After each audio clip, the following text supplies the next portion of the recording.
Hey, this is Sherry with ATL Clinical Workshop. One of my passions is pediatrics, and so I want to give you some tips dealing with babies today. And I know some of you are terrified of babies, but I want you to remember, not a lot of moms are going to allow a student to do anything serious with their kids. So most of your time is going to be learning awesome communication skills to be able to get a child or a baby to interact with you.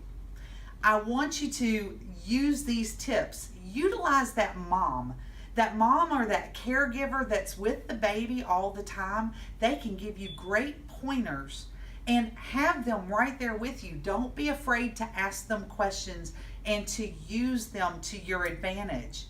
You know, sometimes babies are going to squirm and they're going to fuss and you're going to be like, oh my gosh, how am I ever going to get this done? Have the mom hold the baby, have the caregiver, or even the examiner. Even you can hold the baby to get them calm so that you can get the proper assessment done. Now, one really good tip, try to catch the baby when they're asleep. That works out perfect because they don't wiggle and squirm a whole lot. If you can do it quietly, there's a lot of things that you can get done while they're sleeping. So try and work around their schedule as much as possible. So there's you some good tips. Utilize that mom, the caregiver, the examiner, or even yourself, and catch the baby when they're asleep.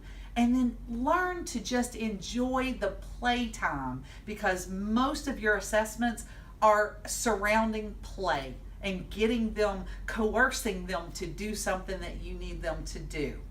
All right, so don't be scared of those babies. There's your tip for today on pediatrics.